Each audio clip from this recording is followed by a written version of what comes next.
There's something about a ton of power in a small form factor that I think is really awesome, and chances are if you clicked on this video then you probably feel the same way.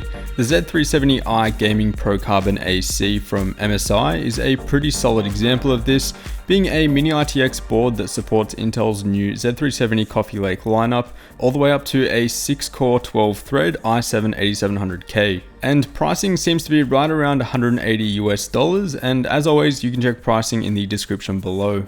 Now, I've had the board in my personal system for a couple weeks now, and I've spent quite a lot of time tweaking things and getting to know it a little bit better, and today we're going to go over pretty much everything top to bottom. I've been using this monster of an 8600K to stress test the motherboard and push everything to its absolute limits, so we'll be looking at overclocking in just a little bit, but first, let's look at the design and specs. In true Pro Carbon nature, we've got a blacked out board with RGB illumination on the back, which is fully customizable as far as MSI's Mystic Light software goes. We're also getting red LEDs on the board, which at the moment we aren't exactly able to turn off yet. The only way to completely turn these off is to head over to the Mystic Light software and just disable everything, but this also disables the RGB at the back. I think it would have been really cool if these red LEDs were RGB addressable as well. So through the Mystic Light software, if we could change these, that would have been awesome, because not only do they, not really look so good for some setups, but they're also not really functional as well, because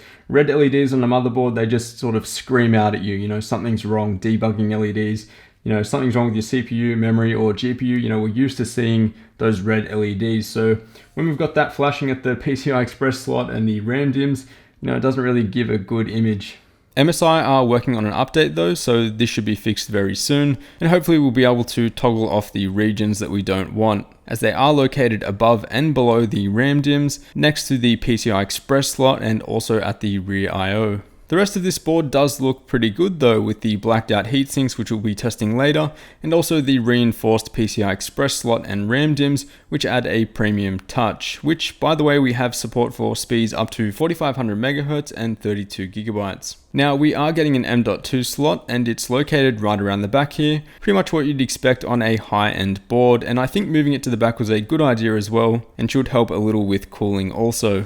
Now we're also getting 4 SATA ports for the rest of your drives, and it would have been nice to see these stacked and at a right angle to the board like we see on the larger boards, but obviously with the limited space on the PCB, it's a little bit tricky to do that. Built-in Wi-Fi comes standard with all the AC boards as far as I can see, and is a really fast, hassle-free solution, definitely a lot faster than any USB adapter that I've previously used. Now before we start talking about overclocking, let's get to a couple things that I think could really have been improved. Firstly, there's only a single system PWM fan header on the board, whereas similar Z370 ITX boards will offer up to 2 or 3. Now this doesn't seem like a big deal, and for my system it really isn't. I've got 2 intake fans at the bottom here connected to a splitter, and I'm good to go. However, if you want to truly optimize your system, this becomes a bit of a problem. For example, if you have a larger ITX case like the NZXT Manta or Define Nano S from Fractal Design, and you have both intake and exhaust fans that you want to run at different speeds, then that just isn't doable unless you have some sort of smart fan hub.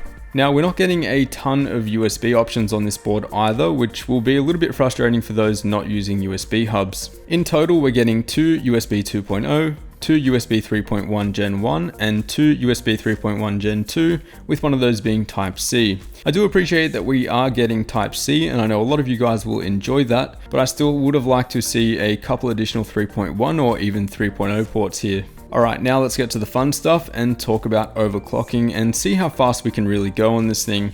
If you've been following the channel closely, you guys already know this 8600K was stable at 5.4 GHz and 1.45 volts on the MSI Z370 Gaming M5 motherboard. You can check the review up in the top right hand corner. So the ultimate question is, can we hit that same overclock on the much smaller Z370i Pro Carbon? On the Z370i board, we're working with a 6+2 VRM phase configuration compared to the 8+2 phase configuration on the Z370 Gaming M5 motherboard. The higher VRM phases generally mean that we're getting a much more stable overclock and power delivery for the CPU.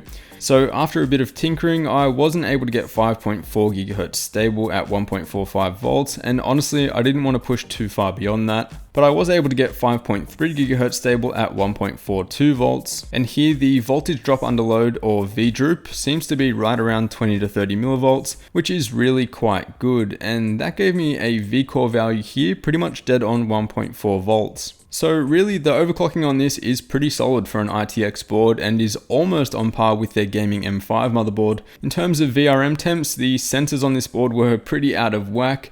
I was seeing idle temps around 110 degrees C on a few of the sensors, but don't worry because that's just straight up incorrect. So instead, I just measured the heatsink temperatures over the 6 phases at the top, and I was seeing temperatures of around 51 degrees C, with the 8600K running IDA 64 at 5.4 GHz and 1.4 volts. And so these temperatures aren't representative of the actual MOSFETs underneath the heatsink. They're probably running a little bit warmer, probably in the ballpark of 80 to 90 degrees, but that is still very, very safe temperatures. They can handle upwards of 130, 140, even 150 C on some of these spec sheets.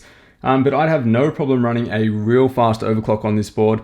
Over 5 GHz, no problem will run on this thing because we are getting a 6+2 VRM phase design, which is really impressive for a ITX board. And so that pretty much wraps it up. Let me know what you guys think of this powerful little ITX board. Would you choose this for your mini Coffee Lake system or something else?